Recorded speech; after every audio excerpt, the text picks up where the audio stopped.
di Moon Sunday School. Siapa yang senang beribadah hari ini? Wah, semuanya pasti senang. Oke, sebelum kita mulai ibadah, yuk kita berdoa dulu ya. Terima kasih Tuhan Yesus untuk hari yang baru Engkau berikan kepada kami hari ini. Terima kasih Tuhan, kembali lagi kami dapat beribadah di sekolah minggu ini. Walaupun kami di rumah, namun sukacita Tuhan senantiasa terus ada di dalam hati kita. Terima kasih Tuhan Yesus, pimpin kami dan sertai kami. Dalam Tuhan Yesus kami berdoa. Amin. Oke, sekarang Miss mau bertanya. Pernah tidak teman-teman menonton film superhero? Kalau pernah, superhero apa yang teman-teman sukai? Spider-Man? Batman? Iron Man atau Superman? Wah, memang sih mereka semuanya hebat-hebat. Tapi hari ini Miss mau beritahu teman-teman bahwa ada yang lebih kuat, yang lebih hebat, dan yang lebih besar. Teman-teman tahu siapa? Yuk kita nyanyikan sama-sama. Kita panggil musik.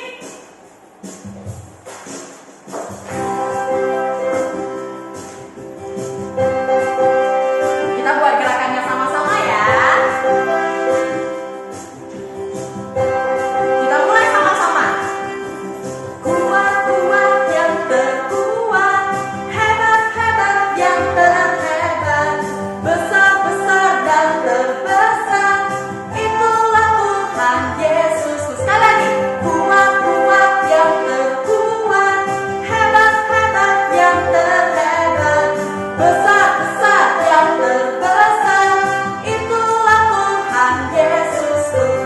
Yesus yang terkuat, Yesus yang terhebat, Yesus yang terbesar-besar, tiada tandingannya. Nah, sekarang teman-teman sudah tahu kan siapa yang paling kuat, yang paling hebat, dan yang paling besar? Itu siapa? Benar sekali, Tuhan Yesus. Yuk kita nyanyikan sama-sama lagi ya. Kuat-kuat yang terkuat, hebat-hebat yang terhebat, besar-besar yang terbesar, itulah Tuhan Yesus. Kuat-kuat yang terkuat, hebat-hebat yang terhebat, besar-besar yang terbesar, itulah Tuhan Yesus. Yesus yang terkuat, Yesus yang terhebat, Yesus yang terbesar-besar, tiada tandingannya. Siapa? Yesus yang terkuat, Yesus yang terhebat, Yesus yang terbesar-besar, tiada tandingannya, tiada tandingannya. Siapa yang tidak ada tandingannya? Iya. Nah, sekarang teman-teman sudah tahu kan, yang terkuat itu adalah Tuhan Yesus.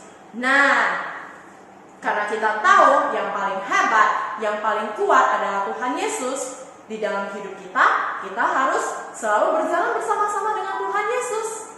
Oke, kita akan nyanyikan satu lagu ini, kita panggil musik. Kita buat gerakannya sama-sama ya. Sudah siap dong? Sudah. Oke, jalan serta Yesus. Jalan serta Yesus, jalan sertanya setiap hari. Jalan serta Yesus, serta Yesus selamanya. Jalan dalam suka, jalan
ada sesuatu hal yang mau Miss sampaikan kepada teman-teman, bahwa Tuhan Yesus sangat mengasihi kita semua.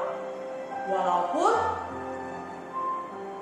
ada beberapa orang yang tidak menyukai kita, ataupun kita juga tidak menyukai orang itu, namun Tuhan senantiasa terus mengasihi kita dan semua keluarga kita, bahkan teman-teman kita. Teman-teman harus ingat ya. Kita nyanyikan lagu ini bersama-sama.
Selamat pagi adik-adik yang terkasih di dalam Tuhan. Miss bersyukur hari ini kita semua masih dalam keadaan sehat dan kita bersyukur hari ini Tuhan juga masih memberikan kita kesempatan untuk bisa beribadah bersama-sama. Adik-adik yang terkasih, kita juga bersyukur bahwa Tuhan selalu membimbing kita melalui kebenaran firman Tuhan. Nah, adik-adik sudah siap mendengarkan firman Tuhan? Ayo sama-sama kita berdoa. Kita mohon pertolongan Tuhan ya, supaya kita bisa mengerti, memahami firman Tuhan ini dengan baik. Mari ikuti Miss berdoa ya. Tuhan yang baik, kami bersyukur untuk segala kesehatan, kekuatan yang Tuhan berikan bagi setiap kami. Kami bersyukur ya Bapa, jikalau sampai hari ini Tuhan masih memperkenankan kami untuk mendengarkan firman Tuhan. Berkatilah kebenaran firman Tuhan yang akan kami dengar, agar kami bisa mendengarkannya dengan baik. Berkati juga Miss Ripka yang akan menyampaikannya. Terima kasih ya Bapa. Ini doa kami, dalam nama Tuhan Yesus kami berdoa. Amin. Adik-adik yang terkasih di dalam Tuhan, hidup kita sebagai manusia itu tidak lepas dari yang namanya peraturan ya. Di setiap tempat pasti ada peraturan. Miss kasih contoh, misalnya kalian dalam kehidupan keluarga. Dalam kehidupan keluarga, papa mama pasti punya aturan-aturan untuk anak-anak lakukan. Ya misalnya main handphone sampai jam berapa, bangun pagi jam berapa, waktu mandi jam berapa, semuanya sudah ada jadwalnya dan semuanya disusun di dalam peraturan keluarga. Nah, kalau di sekolah bagaimana? Di sekolah juga ada aturan. Nah, kalau kalian ke sekolah seperti biasanya, ya, kalian punya peraturan di mana siswa harus masuk 7:30, ya, 7:30. Waktu istirahat juga ada waktunya, waktu pulang ada waktunya, dan kalian sebagai siswa harus belajar dengan rajin saat di sekolah. Dan ada aturan juga, kalau di sekolah kalian tidak boleh berkelahi dengan teman-teman yang lain. Nah, adik-adik, peraturan di mana lagi? Nah, di dalam kehidupan masyarakat ya, ada juga peraturan yang diberikan oleh pemerintah. Nah, peraturan-peraturan yang kita taati dalam kehidupan bermasyarakat semuanya tertuang di dalam Undang-Undang Dasar 1945. Ada juga yang berlandaskan dari Pancasila ya. Negara Indonesia itu adalah negara hukum dan setiap kita orang-orang Indonesia yang tinggal di dalamnya, kehidupan kita diatur di dalam hukum, diatur di dalam peraturan. Nah, kalau gitu peraturan itu apa sih manfaatnya? Ya, mau tidak mau setiap kita harus taat terhadap peraturan dimanapun kita berada, baik itu di rumah, baik itu di sekolah minggu, kalian pergi jalan-jalan, ya, dimanapun kalian berada, pasti ada yang namanya peraturan. Nah, peraturan itu dibuat bukan untuk mengikat kita, tetapi peraturan itu tujuannya baik, ya. Tujuannya itu baik supaya setiap kita bisa hidup dengan baik. Misalnya, Miss kasih contoh. Nah, kalau di jalan raya, kalau kalian naik motor, ya, peraturannya itu kalian harus memakai helm. Kenapa memakai helm? Kalau tidak diminta-minta terjadi kecelakaan dan kita jatuh, ya, yang pertama kali jatuh dan paling membahayakan itu biasanya kepala kita, ya. Kalau kita kecelakaan, kepala kita kebentur di aspal, itu resikonya sangat parah, ya. Makanya kenapa kita harus pakai helm, ya, untuk melindungi diri kita kalau misalnya terjadi kecelakaan. Jadi Miss ulang kembali bahwa peraturan yang ada di dalam kehidupan kita itu bukan semata-mata untuk mengikat kita supaya kita nggak leluasa bekerja atau bergerak, tetapi semuanya itu untuk kebaikan kita. Nah, adik-adik yang terkasih di dalam Tuhan, hal inilah juga yang sudah kita pelajari minggu lalu, ya, tentang perjalanan Musa bersama bangsa Israel ketika Tuhan memberikan 10 perintah kepada mereka. Kalian masih ingat? Hukum pertama sampai hukum yang keempat itu mengatur hubungan manusia dengan Tuhan. Tetapi hukum yang kelima sampai hukum yang ke-10 itu mengatur hubungan manusia dengan sesamanya. Nah, sekarang kita akan melanjutkan kembali ya perjalanan Musa dan bangsa Israel. Apalagi yang Tuhan lakukan dan bagaimana kehidupan bangsa Israel? Apakah mereka benar-benar mendengarkan firman Tuhan atau mereka malah memberontak lagi kepada Tuhan? Nah, adik-adik, kalau kalian perhatikan di dalam Keluaran 19 dengan Keluaran 20 yang sudah kalian pelajari minggu lalu ya, memperlihatkan kepada kita bagaimana Tuhan memberikan 10 perintah itu kepada Musa untuk disampaikan kepada bangsa Israel ya. Bangsa Israel sampai ketakutan ya, sampai ketakutan melihat kemahakuasaan Tuhan di atas Gunung Sinai. Sehingga mereka berkata kepada Musa, "Kamulah yang berbicara kepada kami ya. Jangan sampai Tuhan yang berbicara kepada kami." Karena apa? Karena mereka takut, adik-adik ya. Tetapi di sini kita lihat bahwa 10 firman yang Tuhan sampaikan itu belum dituliskan di atas 2 loh batu ya.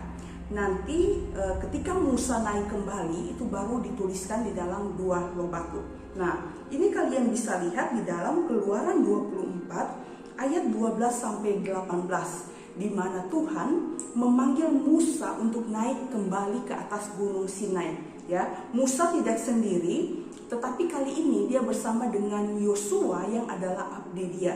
Tetapi para tua-tua semuanya tidak ikut naik ke atas. Jadi hanya Musa dan Yosua.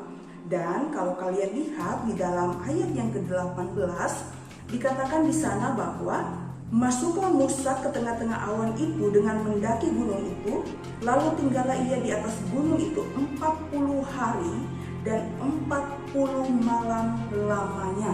Nah, bayangkan adik-adik, dia di atas gunung itu 40 hari, 40 malam lamanya. Nah, kemudian kita akan melihat apa yang dilakukan bangsa Israel ketika Musa dan Yosua naik ke atas Gunung Sinai. Kalian bisa buka di dalam Alkitabmu ya, di dalam Keluaran 31 ayat 18 dan juga Keluaran 32 ya. Keluaran 32 ayat yang pertama sampai ayat yang ke-35. Nah, ternyata adik-adik, selama 40 hari Musa di atas Gunung Sinai, Tuhan memberikan begitu banyak peraturan-peraturan untuk dilakukan bangsa Israel. Jadi Tuhan memakai Musa menjadi perantara kepada bangsa Israel supaya peraturan-peraturan yang disampaikan ya kepada Musa itu disampaikan kepada bangsa Israel. Supaya apa? Bukan untuk mengikat mereka, tetapi supaya kehidupan mereka bisa lebih baik di dalam aturan-aturan yang Tuhan buat. Nah, adik-adik, kalau kalian membaca di dalam Keluaran 31 ayat yang ke-18, di sana dikatakan bahwa dan Tuhan memberikan kepada Musa setelah ia selesai berbicara dengan dia di Gunung Sinai kedua loh hukum Allah, loh batu yang ditulisi oleh jari Allah ya. Di sana dikatakan bahwa 10 hukum yang Tuhan berikan itu ditulis langsung oleh jari Allah. Untuk apa? Nanti kedua loh batu ini dibawa kepada bangsa Israel supaya mereka bisa melihat apa saja peraturan-peraturan yang Tuhan buat ya. Nah, tetapi sangat disayangkan adik-adik, ketika Musa di atas Gunung Sinai dia mendengarkan setiap firman Tuhan untuk nantinya disampaikan kepada bangsa Israel. Tapi apa yang bangsa Israel lakukan ya? Tadi ini sudah katakan bahwa Musa di atas Gunung Sinai itu 40 hari 40 malam ya. Memang cukup lama, tetapi seharusnya di sini bangsa Israel harus bisa bersabar ya. Harus bisa bersabar. Dan mereka pun mereka sudah melihat setiap penyertaan Tuhan di dalam kehidupan mereka. Seharusnya mereka itu bisa percaya kepada Tuhan bisa percaya kepada Tuhan karena mereka sudah merasakan sendiri kebaikan Tuhan di dalam kehidupan mereka. Tetapi karena mereka sudah lama menunggu Musa tidak kunjung turun, mereka mencari Harun. Kemudian mereka berkata kepada Harun, Musa, orang yang memimpin kami keluar dari tanah Mesir, kami nggak tahu riwayatnya itu seperti apa, bagaimana kabarnya kami nggak tahu, Kalau begitu kami minta kepadamu, buatkanlah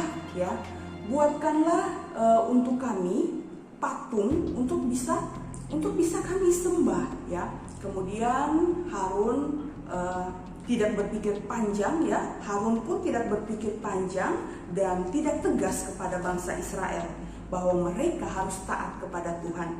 Tapi di sini kita bisa melihat bahwa Harun juga bingung, karena dia yang menjadi penyambung antara Musa dan juga bangsa Israel. Sekarang dia berdiri sendiri tanpa Musa, Kemudian akhirnya dia mengiyakan bangsa Israel, kalau gitu kumpul semua perhiasan-perhiasanmu, maka akan aku leburkan. Kemudian dibangunlah anak lembu emas. Dan apa yang mereka lakukan adik-adik?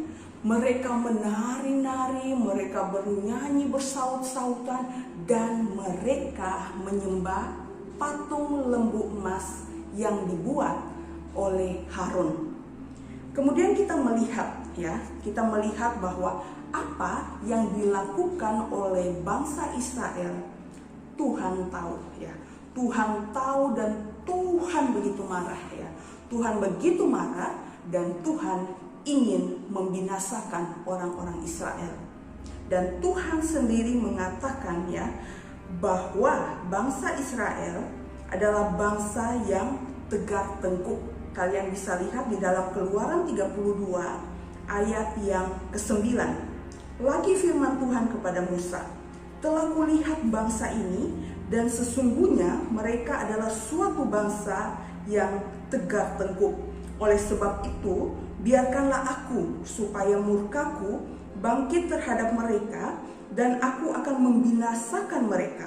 Tetapi engkau akan kubuat menjadi bangsa yang besar.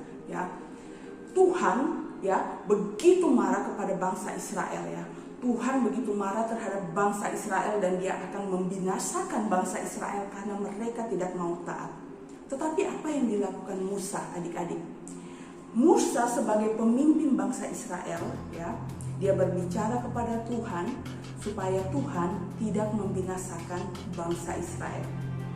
Dan akhirnya Tuhan tidak membinasakan bangsa Israel. Nah adik-adik, kemudian Musa turun, dia begitu marah, dia menghancurkan patung lembu emas itu, kemudian dia leburkan dan dia suruh minum kepada orang-orang Israel. Dia begitu marah dan juga dia marah kepada Harun, karena sudah membuatkan patung lembu emas itu, Nah adik-adik, kemudian apa yang dilakukan Musa? Ternyata Musa naik kembali ke atas gunung itu untuk berbicara kepada Tuhan, Mari kita lihat apa yang dikatakan Musa kepada Tuhan. Lalu kembalilah Musa menghadap Tuhan dan berkata, bangsa ini telah berbuat dosa besar, sebab mereka telah membuat ala emas bagi mereka. Tetapi sekarang kiranya engkau mengampuni dosa mereka itu.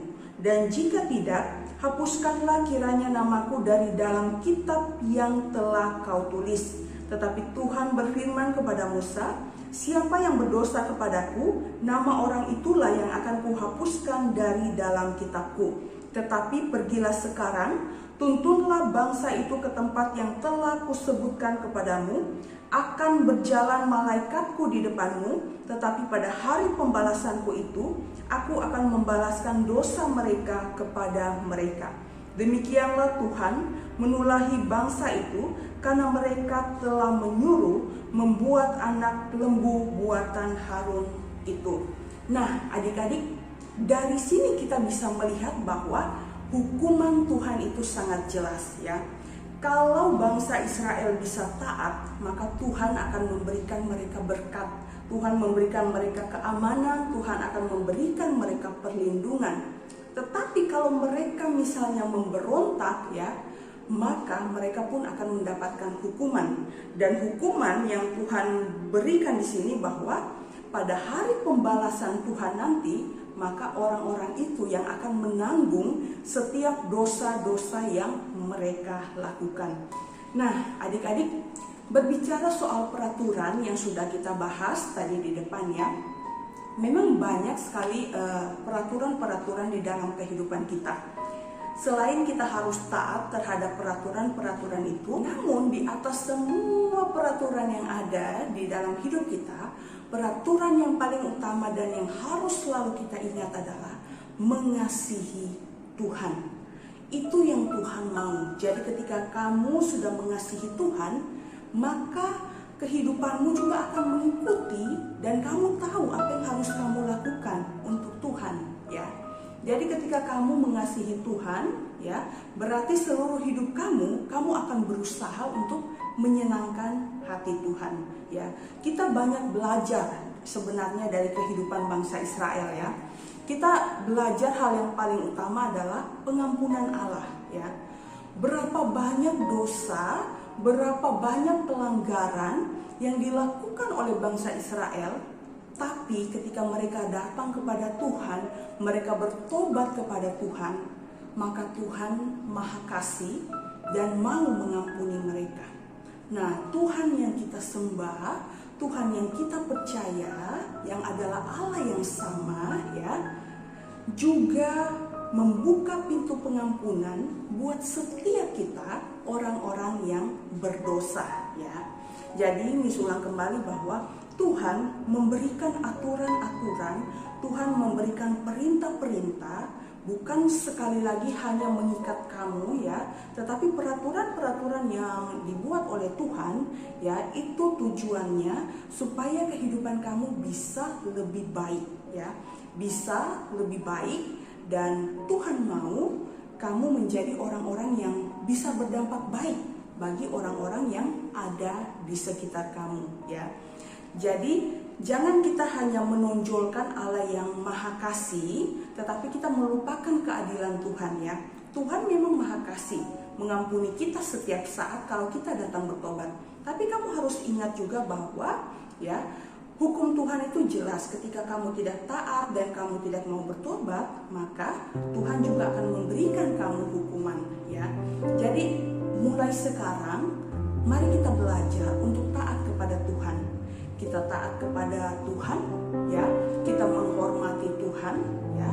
Terlebih lagi Tuhan mau juga bagaimana kita bisa mengasihi orang-orang yang ada di sekitar kita. Jadi adik-adik yang terkasih di dalam Tuhan, biarlah kebenaran firman Tuhan hari ini boleh mengingatkan setiap kita untuk kita bisa hidup lebih baik lagi di hadapan Tuhan. Biarlah setiap perintah-perintah Tuhan, setiap nasihat-nasihat dari Tuhan dan juga sesama itu bisa kita dengarkan, kita juga bisa berubah, ya. Jangan menjadi seperti bangsa Israel, ya. Mereka itu disebut sebagai bangsa yang tegak tengkuk. Tegak tengkuk itu artinya apa? Artinya seperti orang yang bebal, orang yang keras kepala, tidak mau dinasehati, ya. Jangan seperti bangsa Israel, tetapi kita belajar menjadi orang yang rendah hati, yang mau introspeksi diri kalau ada kesalahan yang kita perbuat, ya. Jadi ketika kita introspeksi diri, kita sadar kita manusia berdosa, kita datang kepada Tuhan, kita minta maaf kepada Tuhan. Tidak sampai di situ, Tuhan mau supaya kita juga bisa berubah. Amin, ya. Mari sama-sama kita berdoa. Tuhan yang baik, kami bersyukur buat segala kasih anugerah Tuhan di dalam hidup kami. Terima kasih ya Bapa buat pengampunan yang Tuhan berikan. Ampuni kami ya Bapa jikalau kami melanggar setiap aturan-aturan yang Tuhan berikan. Kami melanggar setiap hukum-hukum Tuhan yang Tuhan berikan. Ajar kami menjadi manusia yang tidak tegar tengkuk, tetapi menjadi manusia yang rendah hati, mau setiap peraturan yang Tuhan berikan di dalam hidup kami. Terima kasih ya Bapa. Ini doa kami, di dalam nama Tuhan Yesus kami berdoa. Amin.